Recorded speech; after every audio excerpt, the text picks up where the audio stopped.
Hey friends, hey. Yep, I'm in the hospital. Who knew? Listen, listen. Let me stop because I get to chewing my gum and then I get to smacking, and some people don't like that. Nevertheless, I am here. I am grateful. I'm ready to go back into the world, back outside. However, I have to stay another day. What's happening? Listen,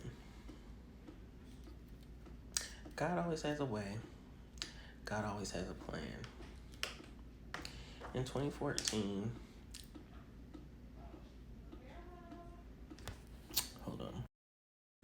Okay, so in 2014, my oldest daughter, she was about to be 16. She wasn't 16 yet, so she was about 15. And it was around that time that things with my marriage and everything had really started. Yeah, that's when it all started, pretty much. And one day she came to me and she was very concerned. She said, "Mom, I had this bad dream." And she said, "I went to the cemetery and you were there, and your headstone said that you died of a broken heart."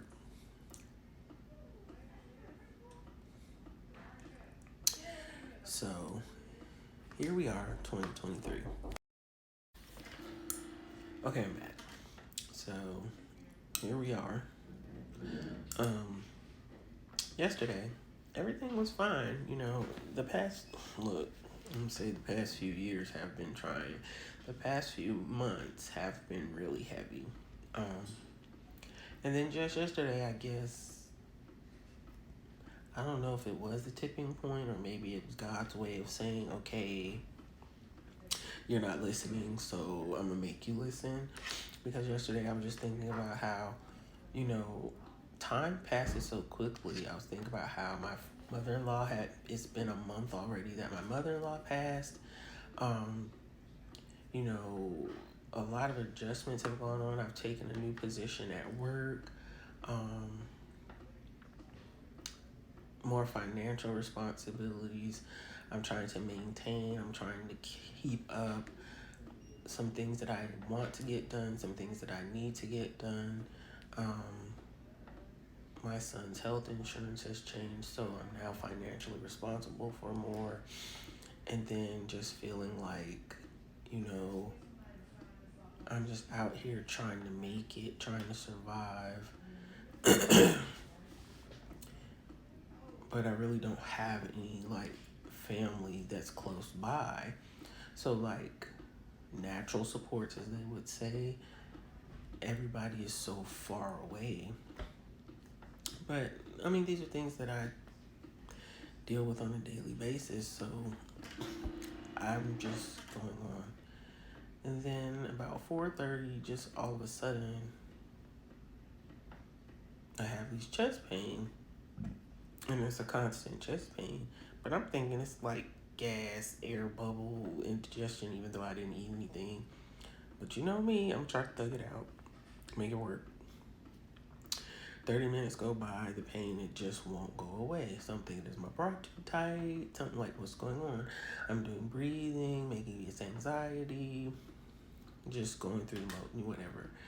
So 30 minutes, 45 minutes passed, then I got nauseous. So I'm thinking, okay, I got sick, that'll make it better. So the pain wasn't as intense as it was, but it was still pain. My son is in his therapy. I'm like, okay, maybe I can thug it out, it'll go away, just keep doing whatever. But then I'm like, okay, this is not, I'm started feeling cold and clammy. So I tell the therapist, look, you're the only adult here. So he's like, cool, we gonna call the EMS, whatever. So they get there and, they're asking questions. And this is the thing, as a woman, as a person that is responsible for everything, it's kind of like I've conditioned myself to bear the pain, to bear the load. So when someone is like, on a scale of 1 to 10, what's your level of pain? I really do have to fabricate the truth, because I don't know what a 10 is, because I'm so used to it. But at that time, they were like, okay, you could do the EKG here, but we can't do blood work. What do you want to do? And all I'm thinking about is my son, because I'm like, he's my responsibility. What do I do? Kalia hadn't come home yet. I don't want to, the therapist, they were like, well, he could ride with you. So I'm like, okay, I'll go. So I go upstairs to get some shoes, and I come back, and the therapist is like, no, he has to stay here. And they're like, what? But she's the mom. He's like, no, he can stay here. I was like, well, I didn't know you. He was like, no, he can stay here. So shout out to Kat and Ethan. Listen. So I get to the ER. They're running all these tests. Now, I've never, aside from having my kids and some, they call them outpatient surgeries, but surgery where I had to stay like overnight, I've never had to be in hot, like nothing ever. Sometimes I would think something was wrong, and they were like, oh, you're good, just go home. So this is what I'm thinking, like, it's just a fluke. I'll be going home. They're like, your blood pressure is unstable. It's feeling high. They keep asking me to repeat questions. I'm like, I've never had blood pressure issues. I don't smoke. I don't drink. I don't do, like, none of that. So my blood pressure was unstable, and it's something that they run. When I came in, it was normal, but 2 hours later, had elevated 40 points. It was like, you're going to have to go to the hospital. Did I want to? No. But I'm like, okay, we're not taking any chances. Okay, I'll go. I'm thugging it out like, okay, I'm going to stay overnight. They're going to let me go. No. I got to stay another night. Stress. Hold on. Stress cardiomyopathy. Yeah. And as I scrolled down, what did it say? Broken heart disease.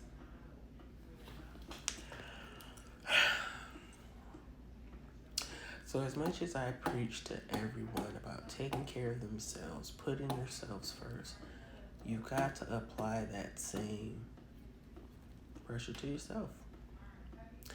You've got to be intentional about yourself. You've got to take care of you. And for the first time in my life, I remember saying, I don't want to die.